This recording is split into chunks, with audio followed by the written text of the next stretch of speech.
Ya, 1 Samuel pasal 28 ayat 3 sampai 20, panjang ya. Tapi kita hanya akan baca 3 ayat saja. Mulai dari ayat 4, Ibu Guru akan bacakan untuk kita semua. Firman Tuhan berbunyi demikian. Orang Filistin itu berkumpul, lalu bergerak maju dan berkemah dekat Sunem. Saul mengumpulkan seluruh orang Israel, lalu mereka berkemah di Gilboa. Ayat 5.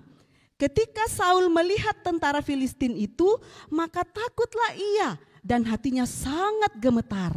Dan Saul bertanya kepada Tuhan, tetapi Tuhan tidak menjawab dia, baik dengan mimpi, baik dengan urim, baik dengan perantaraan para nabi. Amin atas firman Tuhan.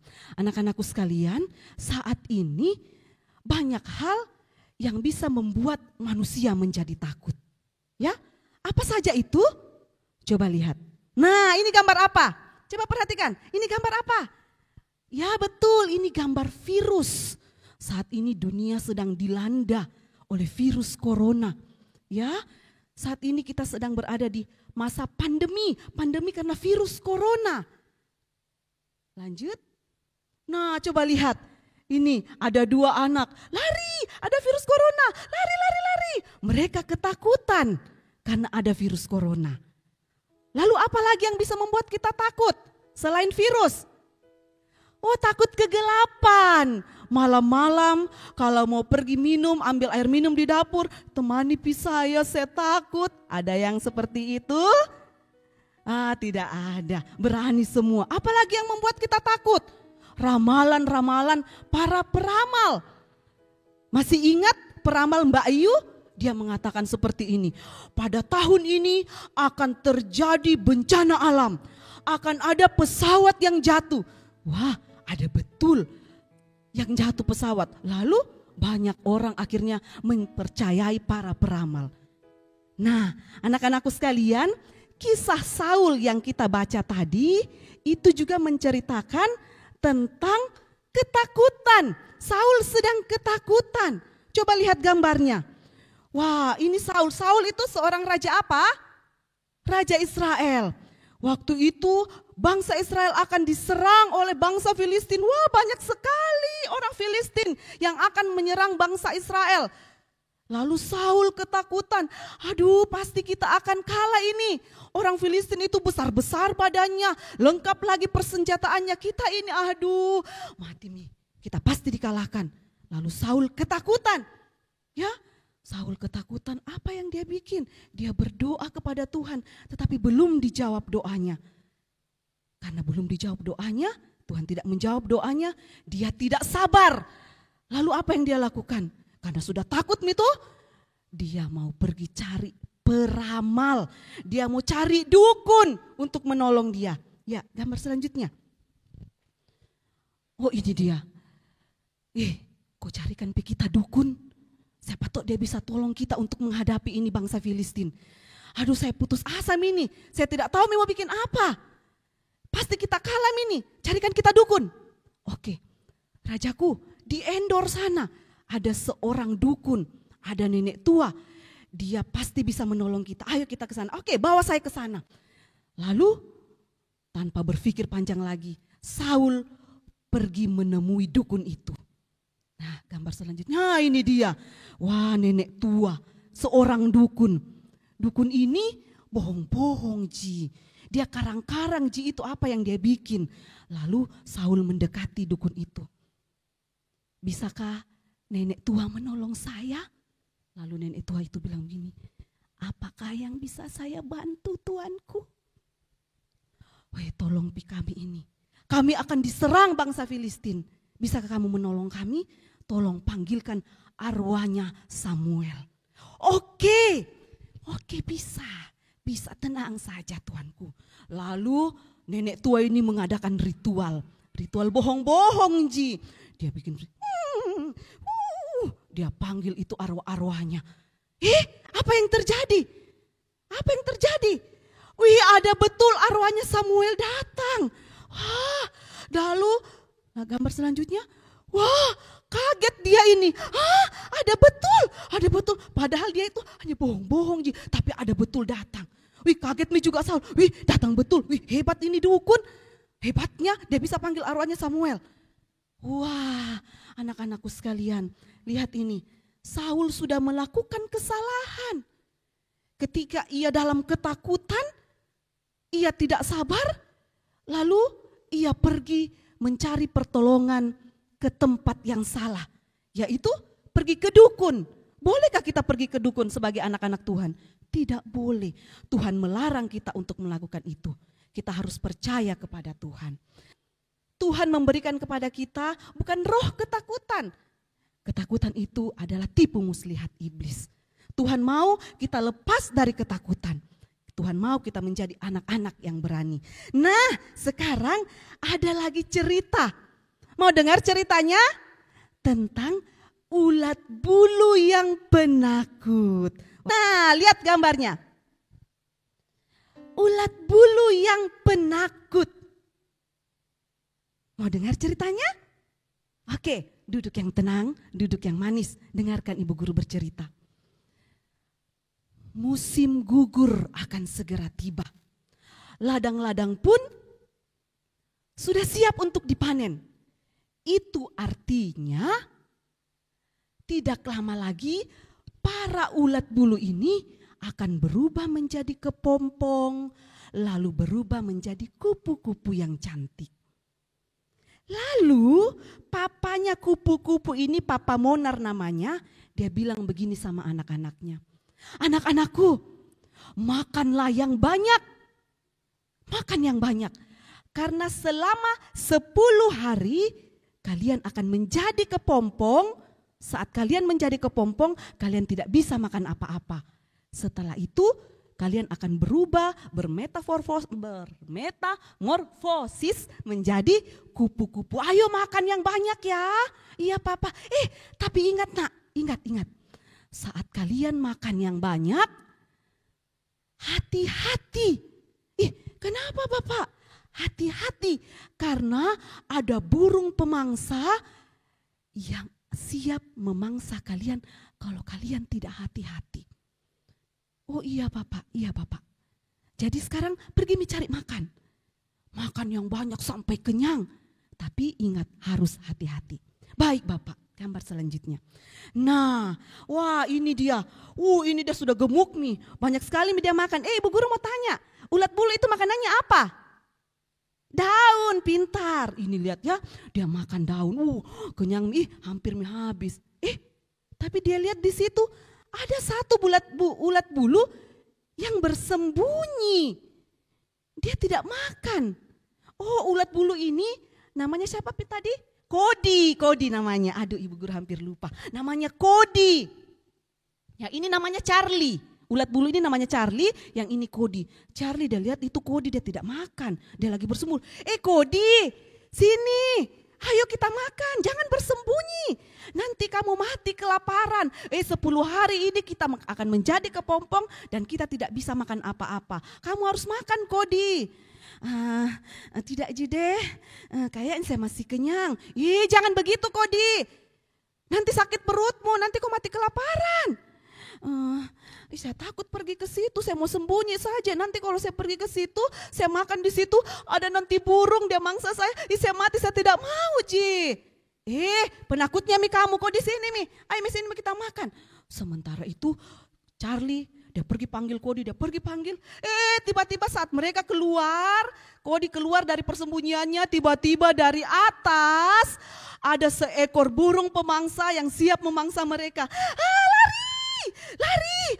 Itu bisa bilang tadi, jangan kau panggil saya, kita diburu kita mati Tapi dengan sangat cepat kedua ulat bulu ini merubah bentuk mereka menjadi bulat, lalu mereka berguling di bawah batu. Dan apa yang terjadi? Tuh, lihat ini burungnya tidak sempat memakan Kodi dan Charlie. Wah, mulutnya, patuknya tertumbuk di batu. Wah, kepalanya terputar-putar, pusing kepalanya burung ini. Wah, ini Kodi sama Charlie bersembunyi.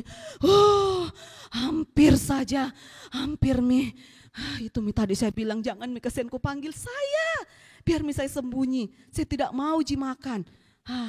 Kodi ini penakut sekali. Ya, dia takut sama burung. Takut nanti dimakan. Kamu kenapa kau penakut sekali? Ayo Mi, kita makan Mi banyak-banyak. Tidak ada Mi itu burung, ayo kita makan lagi. Ayo makan. Tidak saya deh. Akhirnya Charlie sudah kenyang dengan ulat-ulat yang lain. Kodi sedikit dia makan. Lalu apa yang terjadi? Beberapa saat kemudian daun-daun sudah mulai berubah warna. Dari orange, merah, berubah warna menjadi coklat. Dan saat itu musim gugur sudah tiba. Papa Monar, papanya ini kupu-kupu, papanya para ulat bulu, dia panggil, anak-anakku, ayo kumpul ke sini. Kumpul-kumpul, iya papa. Lalu mereka semua datang. Nah, sekarang musim gugur sudah tiba. Selama 10 hari kalian akan menjadi kepompong. Ayo masuk dalam kepompong kalian. Wah, lihat semua ini. Pak ulat bulunya gemuk-gemuk semua. Gemuk-gemuk. Tapi ada satu yang kurus. Siapa ini tadi? Kodi. Kenapa dia kurus? Karena sedikit dia makan, dia takut tadi. Yang lain gemuk-gemuk. Ayo.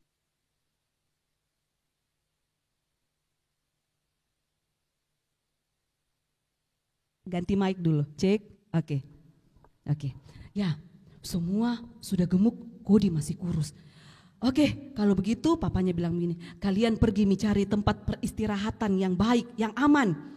Selama 10 hari kalian akan menjadi kepompong. Oke ayah, mereka semua cari tempat peristirahatan. Kecuali Kodi. Betul-betul ini Kodi penakut sekali. Dia tepuk-tepuk sayapnya bapaknya. Bapak, saya jangan saya jadi kepompong nah. Saya jadi ulat bulu terus saja selamanya. Kenapa kamu Kodi? Saya takut bapak. Apa lagi yang kau takutkan? Saya takut bapak nanti kalau saya jadi kepompong terjadi apa-apa bapak. Saya takut. Betul-betul ini Kodi dia penakut sekali. Tadi dia takut sama burung pemangsa, sekarang dia takut lagi jadi kepompong. Nanti terjadi apa-apa. Langsung papanya kasih tenang Kodi begini. Kodi, kamu itu anak papa yang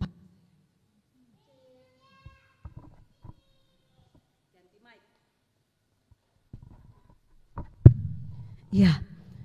Kodi, kamu itu anak papa. Papa sangat sayang sama kamu. Papa pasti akan jaga kamu. Selama 10 hari kamu menjadi kepompong, papa pasti akan jaga kamu, akan lindungi kamu. Bapak, tapi saya takut. Jangan takut, pasti papa akan jaga kamu. Bagaimana caranya supaya saya tidak takut bapak? Kamu harus percaya kepada bapak. Bapak pasti akan menolong kamu, akan melindungi kamu. Iya pale. Iya, dengan terpaksa Kodi berubah menjadi kepompong. Lanjut. Nah, 10 hari kemudian, apa yang terjadi? Semua kepompong sudah berubah menjadi kupu-kupu. Mereka merenggangkan badannya. Wah, lihat, sayapku cantik sekali. Saya juga sayapku cantik sekali. Wah, senangnya kita nih, sayapnya kita bagus sekali, cantik sekali. Tapi ada satu kepompong yang belum berubah jadi kupu-kupu. Kepompongnya siapa itu? Kodi. Kodi dia tidak mau keluar dari kepompong. Kodi. Keluar nih kok Kodi. Sudah 10 hari ini. Kalau kau tidak keluar kau mati itu. Kodi keluar. Dia tidak mau Kodi keluar. Oke, kalau begitu kita paksa saja ini Kodi. Kita hitung 1, kita kasih keluar ini dia dari kepompong. Kita tarik 1, 2, 3. Apa yang terjadi? Aduh, kasihan sekali semua kupu-kupu kaget melihat Kodi. Ada apa dengan Kodi? Wah, lihat. Kodi sayapnya tidak sempurna. Ya, satu sayapnya besar, satu kecil.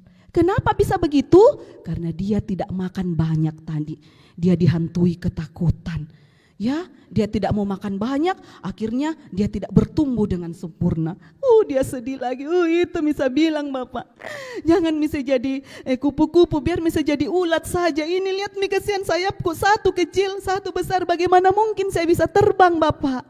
Lalu bapaknya dengan penuh kasih sayang, dia menghibur lagi Kodi. Kodi anakku, itu Mi, karena kamu tidak dengar-dengaran. Bapak suruh makan banyak, kamu tidak mau makan banyak. Tapi tenang anakku, nanti bapak bantu kamu. Bapak bantu kamu untuk terbang. Ih, bapak saya takut kasihan terbang. Udah takut lagi nih Kodi, penuh ketakutan. Takut sama burung, takut jadi kepompong, takut lagi terbang. Padahal dia seekor kupu-kupu. Dia dipenuhi dengan ketakutan. Lalu musim dingin sudah tiba. Papanya memanggil seperti ini semua anak-anaknya. Anak-anakku, musim dingin sudah tiba, kita harus pindah keluar daerah. Kalau kita tinggal di sini kita akan mati kedinginan. Kita harus keluar daerah. Ayo kita terbang semua. Papa, saya tidak bisa papa. Sayapku kasihan, tidak bisa satu kecil. Bisa, kamu pasti bisa. Bagaimana caranya papa? Papa akan bantu kamu. Kamu naik di atas sayap papa. Kita bisa takut papa. Takut lagi Kodi. Naik, ayo naik. Wah, semua bersemangat untuk terbang pindah daerah. Lalu Kodi naik. Bapak, dia gemetar. Bapak tolong. Tidak, jangan takut. Bapak pasti tolong. Lalu dia naik. Sudah siap terbang? 1, 2, 3. Terbanglah mereka. Kodi senang sekali dia terbang. Tapi dia tidak terbang sendiri. Dia terbang di atas sayap papanya. Senang sekali mereka melintasi gunung-gunung, bebatuan, rumput-rumput, pohon-pohon. Lalu papanya bilang gini, Kodi, tiba saatnya. Apa itu bapak? Kamu harus terbang sendiri. Bapak jangan Mi, kasihan saya takut. Tidak, kamu harus berani. Bapak jangan, saya takut. Tidak, kamu harus berani. Kamu harus berani. Lalu Kodi bilang gini, iya, saya mau berani. Iya, tapi saya takut. Tidak, kamu harus berani. Oke, bapak lepas kamu ya. 1, 2, 3, langsung Kodi. Tapi dia bisa terbang. Pada akhirnya dia bisa terbang. Hore, saya bisa terbang. Coba lihat, ini dia. Pada akhirnya Kodi bisa terbang. Saya bisa terbang sendiri. Hore, saya bisa terbang sendiri. Saya sekarang sudah berani. Kenapa saya jadi penakut? Harusnya saya percaya sama bapakku. Saya dengar-dengaran sama bapakku. Ini saya bisa terbang sendiri. Ini saya bisa terbang nih. Hore, akhirnya Kodi bisa terbang bersama dengan papanya, bersama-sama dengan teman-temannya dan saudara-saudaranya, dengan kupu-kupu yang lain. Nah, anak-anakku sekalian, dari kisah Kodi, kupu-kupu ulat bulu yang penakut, kita belajar bahwa sebagai anak-anak Tuhan, kita tidak boleh menjadi anak yang penakut. Kita harus berani. Sama seperti Kodi, dia punya papa yang selalu mengasihi dia, selalu melindungi dia, selalu menguatkan dia. Kita juga anak-anak Tuhan punya Bapa yang luar biasa, punya Bapa yang hebat yang ada di surga. Jadi pada saat kita takut, kita datang berdoa kepada Tuhan, Tuhan pasti menjaga dan melindungi kita. Karena Tuhan berjanji, Tuhan tidak akan meninggalkan kita, tetapi Dia akan selalu menjaga dan melindungi kita. Saat kita ketakutan, apa yang harus kita lakukan? Kita datang mencari Tuhan, berdoa kepada Tuhan. Jangan juga seperti Saul. Saat dia takut, dia pergi cari dukun. Itu tidak boleh, Tuhan marah itu. Nah, firman Tuhan hari ini mengajarkan kepada kita agar kita menjadi anak Tuhan yang berani. Karena Tuhan tidak memberikan roh ketakutan kepada kita, tetapi Tuhan mau kita menjadi anak-anak yang berani. Ya, anak-anak yang berani, tidak takut kegelapan. Tidak takut sama virus corona, tetapi jangan juga sota-sota. Nanti keluar tidak pakai masker, tidak pernah cuci tangan. Jangan begitu. Kita tidak takut sama virus corona, tetapi kita harus tetap waspada. Ya, kita harus mematuhi protokol kesehatan, keluar pakai masker, rajin cuci tangan, makan makanan yang bergizi, dan berdoa, Tuhan tolong kami, lindungi kami, jauhkan kami dari virus corona. Tuhan pasti menolong. Ya, demikian firman Tuhan, kiranya menjadi berkat dan kita semua menjadi anak-anak yang berani karena kita punya Tuhan yang hebat, Tuhan yang luar biasa. Amin.